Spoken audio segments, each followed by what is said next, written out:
Mr. Eggplant presents. Hey guys, Tyler here, and thank you for checking out this video. And today I have another prep video for the first season of The War Within for our Marksman Hunter. And today we're going to be talking about embellishments. And I will have a video on items to aim for, like, I guess a BIS, or just items that I'm shooting for, list that will be out here in the next day or so in video form. So I hope you guys will check that out. And I do have my 11.0 Marksman Hunter guide out. It's getting some really great feedback. I always appreciate that.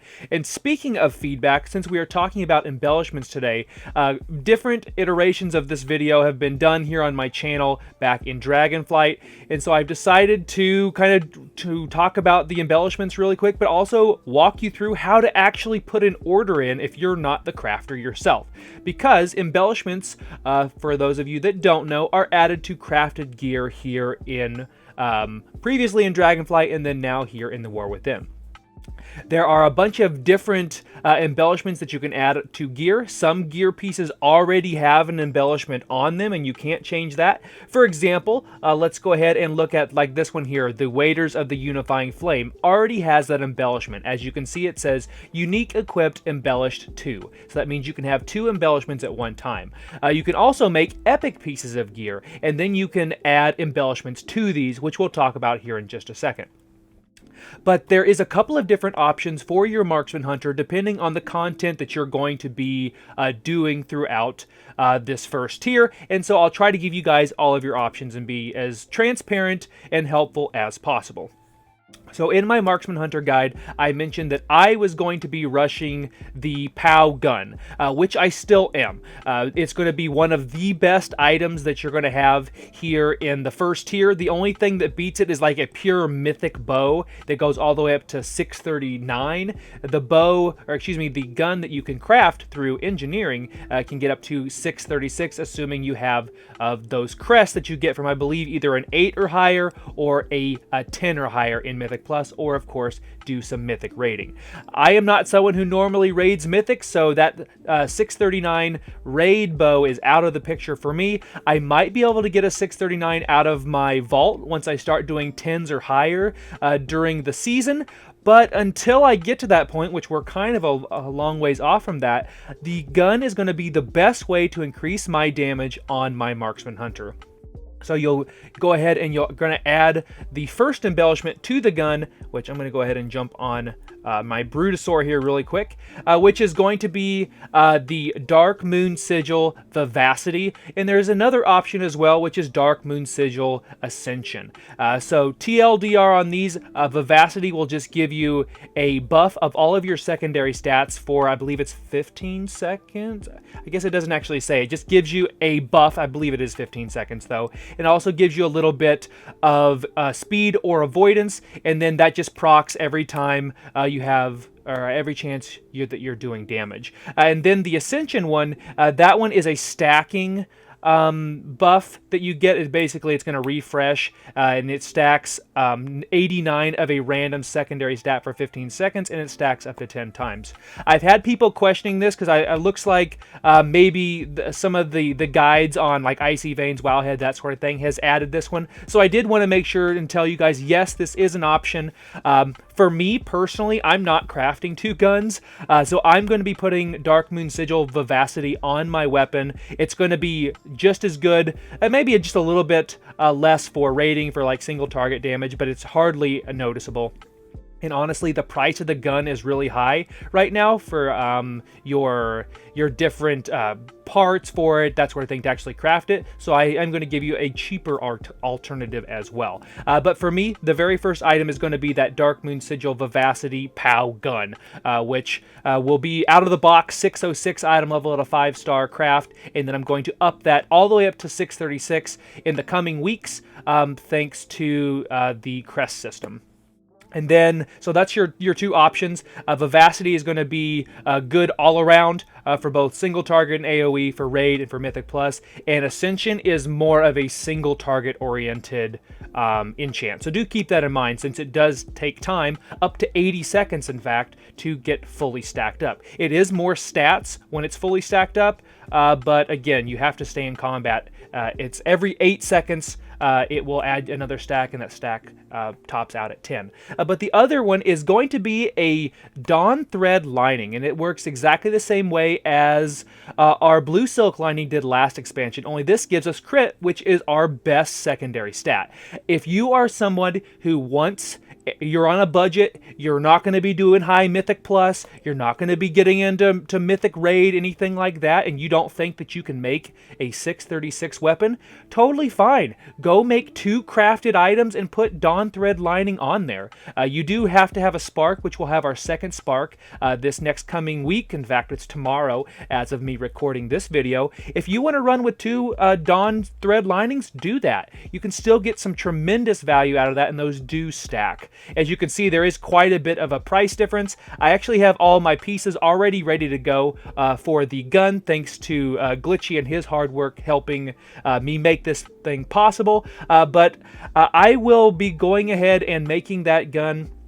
And then in 2 weeks, I'm going to make an item, either be like a cloak, a belt, boots, or a wrist piece that's going to have the Dawn Thread lining on there. For me, like I said, I'm not going to be doing any really mythic raiding, I don't think, and I have to honestly just get really lucky in the vault to get a 639 weapon anyway. So in my opinion, it's going to be one of the strongest weapons, and I'm going to carry it for most of the season. If I do end up getting a 639 weapon and it's going to have a heavy crit, then maybe I can drop it in like months down the line in favor of a double Dawn Thread lining. But other than that, I'm going to go ahead and stick with those 2 embellishments. Now, oh, and also I forgot to mention, actually I'll talk about it here right now. So let's go ahead and talk about actually crafting these, because a lot of people don't know how to do this. Either you didn't do it in Dragonflight, or it is kind of confusing. So we are here in Dornegal. So as you can see here, and there's like this 3 little squares here next to the fissure, and this is where all the crafting orders can be made. And you're going to want to talk to this clerk here, and it'll bring up the crafting window. So let's say I want to make my gun, right? So I'm going to send this to Glitch to have the gun made. So I'm going to go to weapons, ranged, and I can also just look it up, but I do know that if I hit P, there's my gun. So this tells me all of the crafting mats that I need and how many sparks it needs. So if you have a 2-handed weapon or a ranged weapon, it does take 2 sparks, which we got a full spark the first week, and we're going to get half sparks every other week for the foreseeable future. So it is technically speaking, a 3-week investment, but again, the gun is going to be the best way for me personally to get the most out of my Marksman Hunter, and you can actually change the stats on it as well. And then once Mythic Plus drops the week after this next week, I'll be able to get in there, see if I can get some crest to boost it up to past Heroic item level, and then finally get to that push towards that Mythic item level, the max item level, here in about probably a month or so once we start getting into those higher keys. But you're going to go ahead and add all of your mats here, and then you're going to add your sparks. I can't do it since I don't have 2, but I've got 1.5 right now. And then you can add these optional reagents, and this is how you put embellishments on your gear. So for example, if I did want to raise the item level of this weapon, I could put in the Runed Harbinger crest, or I could also do the Gilded Harbinger crest. And this is the one that brings it all the way up to 636 item level, which is just 3 item levels off of max for this first tier. But it does, again, require Mythic rating or doing some high Mythic Plus keys. I think it's 8 or higher to get those aspect crests, if you will. But if I wanted to add that, which you don't have available yet, you would add it there. And this is where you add that embellishment. So see how this one is lit up here? So that means I have it on me, and I could go ahead and add it there if I wanted to. And so then it makes the difficulty of the recipe just a little bit harder for the crafter, but I've already talked to Glitch, and I know that he is ready to go with this. And then finally, you can also customize those secondary stats, which is so important in one of the great assets of a crafted item, because we want crit mastery. In 11.05, we're going to get a lot more haste in our build, and also just focus regeneration quality of life boosts. So the crit mastery build is already what we're doing here in the first season. It's going to be so much better once we have more of those haste steroids in our build come 11.05. But, you know, I'm getting ahead of myself.